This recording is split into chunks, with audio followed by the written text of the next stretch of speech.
नमस्कार बच्चों, स्वागत है साइंस हरियाणा यूट्यूब चैनल। तो बच्चों, class 12 physics chapter first electrostatic. Electrostatic का मतलब है कि चार्ज स्टे करता है बॉडी पे, चार्ज फ्लो नहीं कर रहा। इससे पहले हमने चार्ज की प्रॉपर्टीज़ पढ़ ली, चार्जिंग बाय इंडक्शन पढ़ा है। दोनों ही टॉपिक करने उसके क्वेश्चंस दिए हैं। आज का जो टॉपिक है बच्चों, कूलम्स लॉ। हमने पढ़ा कि दो चार्जेस अपोजिट चार्ज अट्रैक्ट करते हैं, सेम चार्ज रिपेल करते हैं। अट्रैक्शन का मतलब कि कोई फोर्स लग रहा है दो चार्जेस के बीच में। तो कूलम साइंटिस्ट ने ये एक्सपेरिमेंटली वेरीफाई किया कि ये फोर्स दो चार्जेस के बीच किस किस बात पे डिपेंड करता है। तो बच्चों, अपने हरियाणा बोर्ड में हर बार बड़ा सिंपल सा क्वेश्चन कूलम्स लॉ का आता है। आइए, कूलम लॉ क्या है? कूलम साइंटिस्ट का नेम है। कूलम ने क्या बताया? दो पॉइंट चार्जेस Q1 और Q2, उनके बीच में डिस्टेंस है R, सेपरेशन। तो उसने फाइंड आउट किया एक्सपेरिमेंटली कि जो force between two charges is directly proportional to Q1 and Q2 charges के मैग्नीट्यूड के। F क्या है? Force between two charges. और Q1 Q2 क्या है? उन चार्जेस का मैग्नीट्यूड। मैग्नीट्यूड की प्रोडक्ट के डायरेक्टली प्रोपोर्शनल है। कहने का मतलब चार्जेस का मैग्नीट्यूड जितना ज़्यादा होगा उतना ही ज़्यादा अट्रैक्शन या रिपल्शन का फोर्स लगेगा। नेक्स्ट थिंग है उनके बीच का सेपरेशन। आर उनके स्क्वायर के इन्वर्सली प्रोपोर्शनल है। आर के स्क्वायर के इन्वर्सली प्रोपोर्शनल, यानी कि अगर दो चार्जेस के बीच में दूरी बढ़ा दी जाए तो फोर्स कम होगा और आर की पावर 2 पे डिपेंडेंस है। फिर मैं कहूँ, कूलम ने ये लॉ एक्सपेरिमेंटली वेरीफाई किया था। दोनों इक्वेशंस को कंबाइन करके इकट्ठा लिख दिया। डायरेक्टली प्रोपोर्शनल का साइन हटा के हम एक कांस्टेंट लगाते हैं, प्रोपोर्शनलिटी कांस्टेंट के बच्चों इस स्पेशल केस में है हमारे पास 1/4πε0 और इसकी वैल्यू है 9 × 10⁹ न्यूटन मीटर स्क्वायर पर कूलम स्क्वायर। के की वैल्यू कई बार हमारे क्वेश्चंस के अंदर पूछ लेते हैं विद यूनिट्स। और एप्सिलॉन नॉट क्या है बच्चों? एप्सिलॉन नॉट जो है परमिटिविटी ऑफ फ्री स्पेस है। परमिटिविटी बच्चों, लास्ट ईयर +1 में हमने न्यूटन्स लॉ ऑफ ग्रेविटेशन पढ़ा। आइए उससे थोड़ा सा कंपेयर करते हैं ताकि हमारी कूलम्स लॉ के ऊपर समझ ज़्यादा बढ़े। याद करें, F = दो मैसिव बॉडी के बीच में फोर्स होता था Gm1m2/r²। ये था Newton's law of gravitation. Comparison से हम ज़्यादा अच्छे ढंग से उस चीज़ को समझ पाते हैं। दो मासेस अट्रैक्ट करते हैं, सेम वही दो चार्जेस अट्रैक्ट या रिपेल करते हैं, थोड़ा सा डिफरेंस है यहाँ। और इन्वर्सली प्रोपोर्शनल टू स्क्वायर के डिस्टेंस के भी है और यहाँ भी इन्वर्सली प्रोपोर्शनल टू स्क्वायर के डिस्टेंस। यहाँ पर जो सबसे बड़ी बात नोटिस करने वाली है कूलम लॉ में कि ये फोर्स डिपेंड करता है दो चार्जेस के बीच में मीडियम क्या है, कि वैक्यूम है, कि दोनों चार्जेस वाटर के अंदर हैं, या दोनों चार्जेस के बीच में कोई लकड़ी या कोई मीडियम है कि नहीं है। ये सबसे बड़ा डिफरेंस हमारे सामने आता है कूलम लॉ और Newton's law of gravitation. Newton's law of gravitation, चाहे आप यूनिवर्सल लॉ ऑफ ग्रेविटेशन भी कहते हैं, कहीं चले जाओ the same, the value of G remains same, but in that case ये k की वैल्यू इसलिए कहा गया परमिटिविटी ऑफ फ्री स्पेस, और इसकी वैल्यू है 8.85 इंटू 10 की पावर -12 कूलम स्क्वायर पर न्यूटन पर मीटर स्क्वायर, और इसकी हो जाएगी न्यूटन मीटर स्क्वायर पर कूलम स्क्वायर। स्टूडेंट्स, हमारे हरियाणा बोर्ड में कई बार ये डायरेक्ट वैल्यूज़ भी पूछ लेता है, यूनिट समेत। ये वैल्यू सेम दे देता है, परंतु ये यूनिट कभी पावर कुछ कभी पावर कुछ चेंज करके दे देता है। यूनिट भी ध्यान रखने हैं। दोबारा से सुन लें, कूलम लॉ का जो क्वेश्चन जिस तरह के आते हैं, खासकर हरियाणा बोर्ड में, चाहे CBSE बोर्ड है, वो उस तरह के 2-3 क्वेश्चन करके देखते हैं अभी आप। तो दो चार्जेस, जैसे चाहे इलेक्ट्रॉन प्रोटॉन हो, दो चार्जेस के बीच फोर्स लगता है अट्रैक्शन का या रिपल्शन का, वो मैग्नीट्यूड पे डिपेंड करता है। Inversely proportional to square of distance है, यानी दूरी बढ़ेगी तो फोर्स कम होता जाएगा। और मीडियम पे डिपेंड करता है। The very important thing every student should clear in mind that force जो है चार्जेस के बीच में, इलेक्ट्रोस्टैटिक फोर्स, ये कौन सा फोर्स है? Electrostatic force depends upon the medium between the two charges, but the value here given is for vacuum 9 into 10 raised to power 9, और medium आने पर ये फोर्स कम हो जाता है वैक्यूम के मुकाबले में। उसके बारे में थोड़ी सी अलग जगह पे चर्चा करेंगे कि डाइलेक्ट्रिक कांस्टेंट एक यूज़ करेंगे। अभी मैं एक दो हल्के फुल्के न्यूमेरिकल जिस तरह के हमारे पेपर्स में आ रहे हैं वो करवा रहा हूँ। जो बात इम्पोर्टेंट है बच्चों अपने साइंस हरियाणा चैनल की, कि हम लेवल के हिसाब से शीट्स, आपको क्वेश्चन शीट्स मिलेंगी। लेवल 1 में ठीक ठाक इजी क्वेश्चन होंगे, लेवल 2 में थोड़े से मुश्किल। वो क्वेश्चन और नोट्स आपको हमारी वेबसाइट sciencehariana.com पर अवेलेबल रहेगी।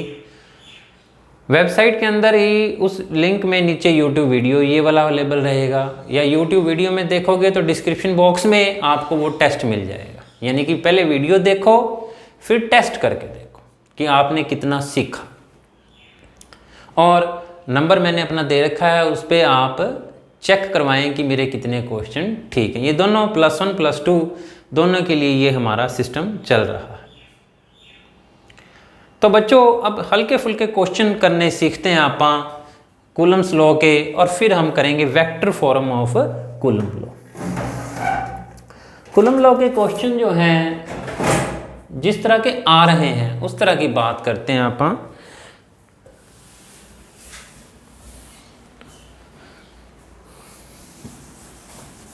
कि दो चार्जेस हैं मान लो, उनके बीच का सेपरेशन मैंने हाफ कर दिया। दो चार्जेस हैं, उनके मैग्नीट्यूड में कोई फ़र्क नहीं डाला, मैंने सेपरेशन पहले r था अब r/2 कर दिया, तो नया फोर्स अब उस पर कितना फोर्स लगेगा। आपने बच्चों F1 लिख दो, Q1 Q2 upon r²।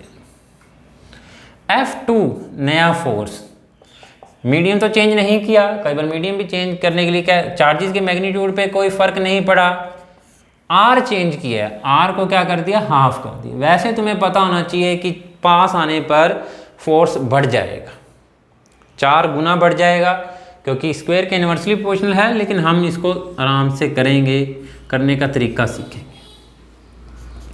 Q1 Q2 bye r² upon 4 है, 4 ऊपर मल्टीप्लाई में चला जाएगा।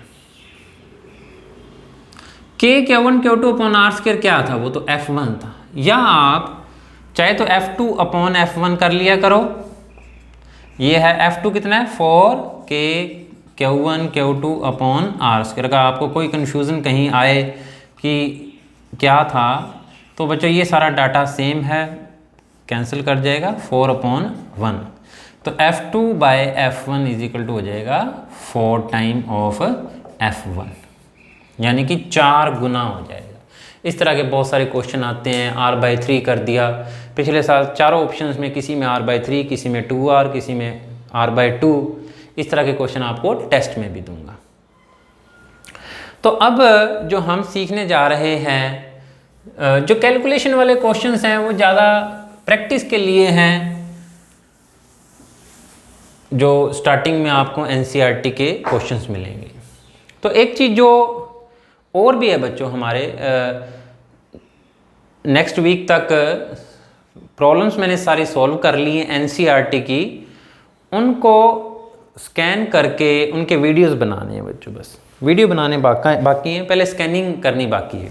तो वो आपको काफ़ी हेल्पफुल रहेगा अगर आप वो वीडियोस सॉल्व करके क्वेश्चन से एक बार देख लेते हो, क्योंकि एनसीईआरटी की प्रॉब्लम्स करना मींस एक अच्छा बेस बनाना है। तो वो वीडियोस भी आप ज़रूर देखें ताकि आपका एक फ़िज़िक्स में अच्छा बेस बन सके।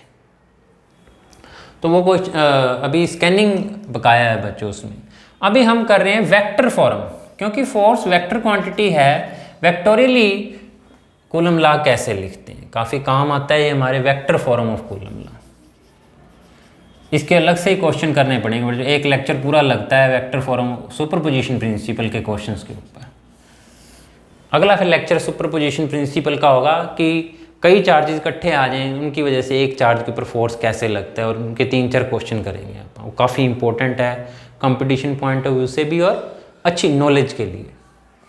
Vector form of coulomb law, पहले बच्चों इसका मतलब समझ लें। F12 के ऊपर वेक्टर का मतलब क्या है?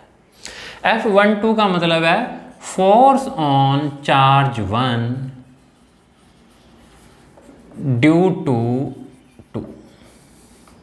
मान लो मेरे पास 2 चार्जेस हैं, ये ओरिजिन है पहला चार्ज Q1, दूसरा चार्ज Q2, इसकी दूरी है R1 और इसकी दूरी है R2। हम लिखना चाहते हैं vector form of coulomb law. Vector form of coulomb law करवाते हैं टीचर काफ़ी मुश्किल तरीके से। हमने इसको सिंपली समझना है, कोई ज़्यादा रटने की इस आर्टिकल को ज़रूरत नहीं है। अंडरस्टैंडिंग ज़्यादा ज़रूरी है कि वेक्टोरियली कैसे लिखेंगे इस चीज़ को, बस। तो F12 का मतलब समझें, force on charge 1 due to 2। मान लो अगर दोनों पॉजिटिव चार्ज हैं तो रिपेल कर रहा होगा, तो फोर्स 1-2 कैसे दिखाओगे आप? Force on charge 1 due to 2 इस तरह। और F21 कैसे दिखाओगे आप? F21 यानी कि force of charge 2 due to 1। अब बच्चों थोड़ा सा आपको +1 की ज़रूरत पड़ेगी ट्रायंगल लॉ की। अगर मैं F12 देखना चाहता हूँ तो OAB ट्रायंगल में ये दोनों चार्जेस के बीच की दूरी मैं क्या कह रहा हूँ? AB। मुझे पहले कूलम लॉ लिखते हैं आप। F12 क्या था coulomb law? K Q1 Q2 upon AB का स्क्वायर। AB क्या है? इन दोनों चार्जेस के बीच की दूरी AB।